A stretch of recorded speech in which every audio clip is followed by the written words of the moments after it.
Qari mill-Evanġelju ta' San Mattew. Ktieb in-nised ta' Ġesu Kristu bin David bin Abram.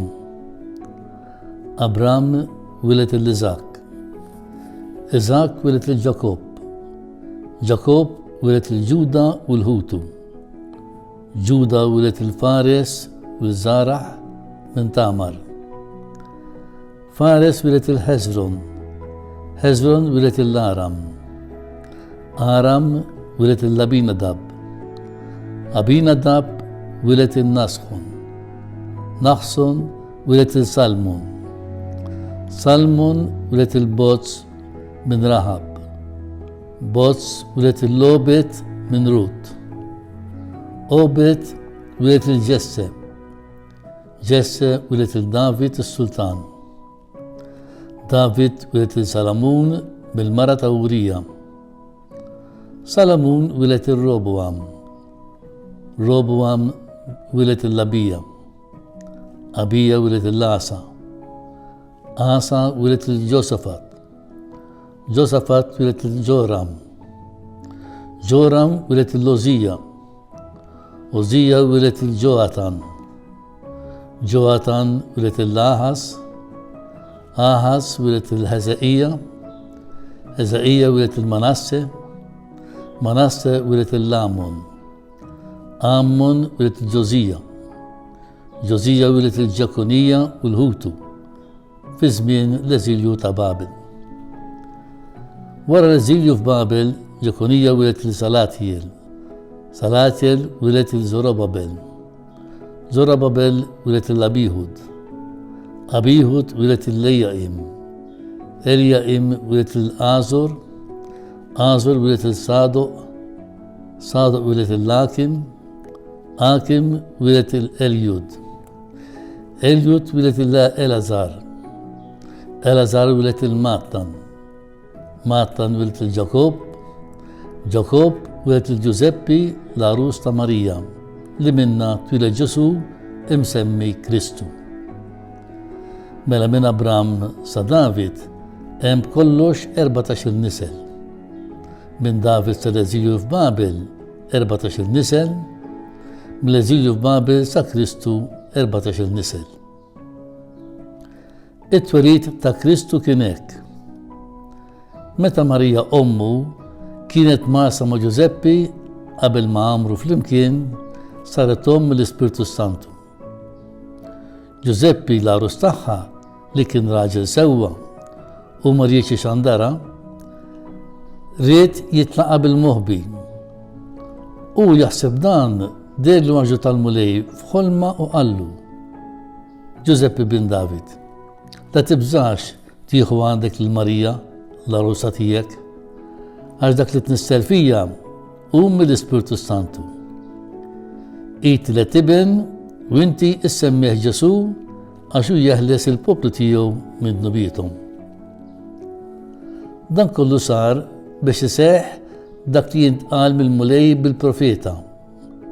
Ara, ix-xebba titqal u tielet iben u jsemmuh Immanuel li jfisser Alla magħna. Meta stanbaħ Ġuseppi mir-raqda, għamel kif ordnalu l-anġu tal-mulej u ħa l-arusa tiegħu għandu. U mingħajr ma arafa wildet iben u semmih Ġesu.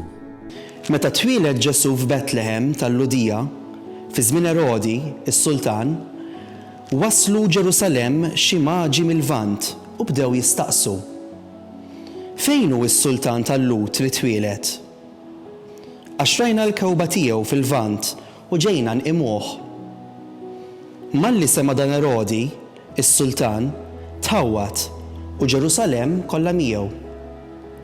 Ġemma l-qassisin il-kbar u l-kittieba kollha tal-poplu u staqsihom fejn kellu jitwieled Kristu.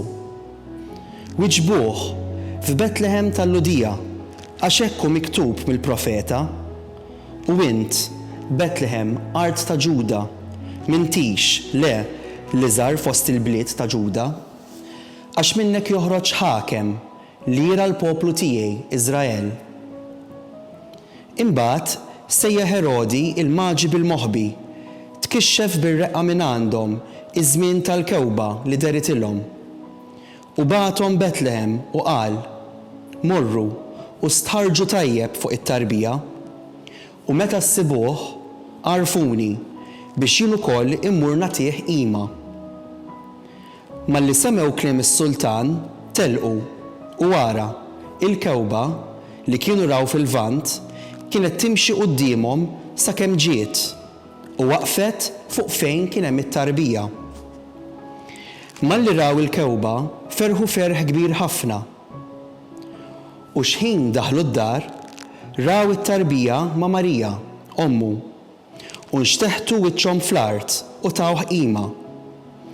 Imbagħad ħarġu t-teżori tagħhom u offrewlu rigali, debb, inċens u mor.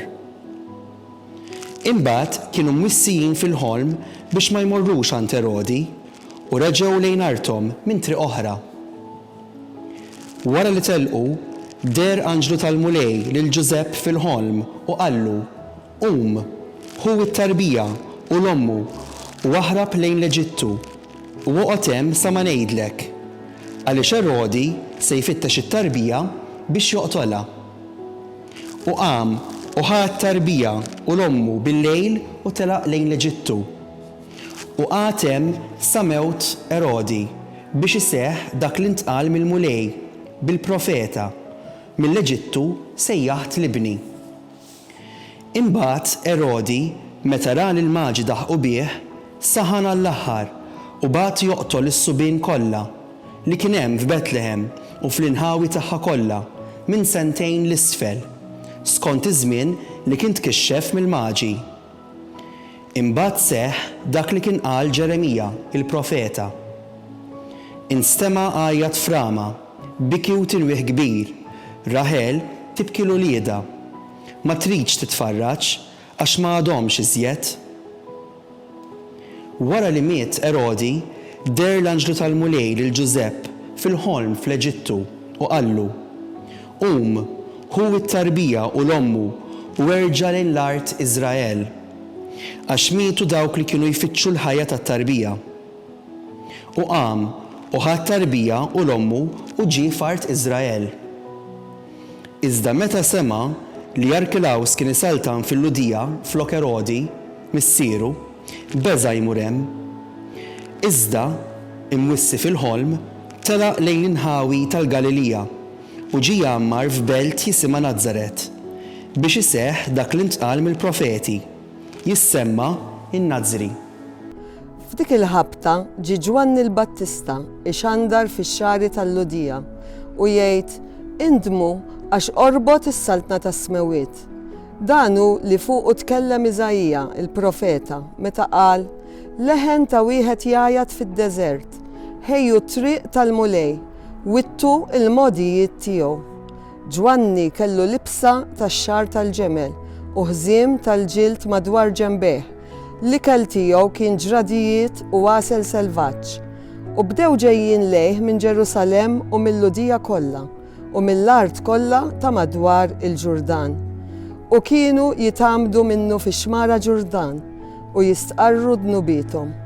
X'inra ħafna Fariżin u Sadduqin ġejjin għall-magħmudija tiegħu qalilhom: ja nisel tal-ifat, min għallimkom taħarbu mill-qilla li ġejja? Għamlu mela frott li jaqbel mal-indiema u la toqgħodux tgħidu fikom infuskom: għandna l-Abraham b'missier, għax jien ngħidilkom li Alla jista' jqajjem minn dal-ġebel u liet lill-Abraham.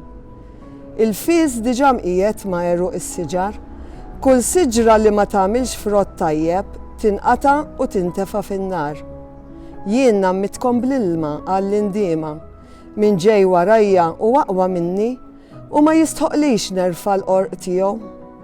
U jammitkom bl-Ispirtu Santu u n-nar. Għandu l-midra fidu u se jnadda fil-qija, jiġma l-qamħ fil-maħżen u t-tiben jaħarqu f'nar li ma jintefix. Imbagħad ġie Ġesu mill-Galilija il-Ġurdan għand Ġwanni biex jitammet minnu. Imma Ġwanni ma rridx u qallu: jien jeħtieġ li nitammet minnek u wien ġej għandi? Wieġeb Ġesu u qallu: ħanamel jien issa għax hekk jixraq li aħna nagħmlu kull ma hu sewwa. Imbagħad ħallih.